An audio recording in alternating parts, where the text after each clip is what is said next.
the wife of singer and songwriter Alan Merrill, who died of coronavirus Sunday in New York, is calling attention to the country's lack of preparation for the ongoing pandemic by sharing a devastating account of her husband's final hours. "There was nothing I could do for Alan except watch him get worse," Joanna Lesanti wrote in an emotional statement shared on social media by friends and family members this week. The 69-year-old musician, who co-wrote Joan Jett's iconic hit I Love Rock and Roll, died at Mount Sinai Hospital about 2 weeks after he began having symptoms. He initially thought he was getting a cold, but even as his condition gradually worsened, the family was told he would not be tested unless his symptoms were severe, a painful reality many Americans are facing as authorities scramble to make COVID-19 testing more widely available. "When he finally couldn't breathe, was so cold he needed piles of blankets on top of him, and couldn't sleep, I called an ambulance," Lesanti wrote. 10 hours after he was admitted into the hospital on Saturday, his wife learned he did test positive and would be moved into the intensive care unit. But a doctor later called her saying he would not be brought into the ICU because his lungs were too destroyed to work, Lesanti recalled. "I asked if he had to die alone, and the doctor said I could come say goodbye," she wrote. At the hospital, Lesanti said she argued with 3 different security guards until a nurse finally let her into the emergency room.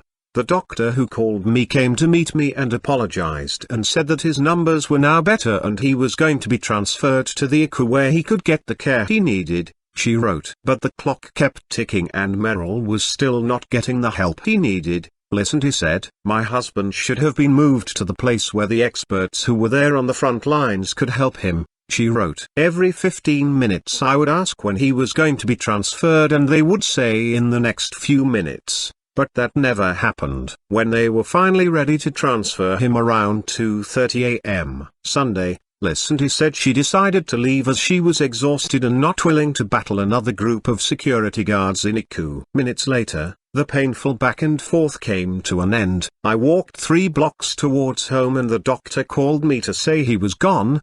His heart and lungs just stopped beating from all the pressure they were under," Lesanti wrote. Watching him languish in the hospital for 14 hours made her wonder whether he would have survived if he'd been seen by a doctor early on and brought to the ICU as soon as he went to the hospital. "Maybe if he was there, he would have had a fighting chance at least for those 15 hours. But of course we will never know," Lesanti said. "And now I have to grieve alone in quarantine." Merrill is also survived by a son and 2 daughters. The Bronx native wrote I Love Rock and Roll with bandmate Jake Hooker when they were in the Arrows in 1975. Rock star Joan Jett saw them perform the iconic tune on a British TV show and ended up recording her own version in 1982. The song became a major hit and was the #1 song in the US for 8 weeks that year. Merrill, who was also a guitarist and an actor, launched his musical career in Japan and had hits in both Japanese and English. His wife said she hopes her story will show the public how serious this pandemic is,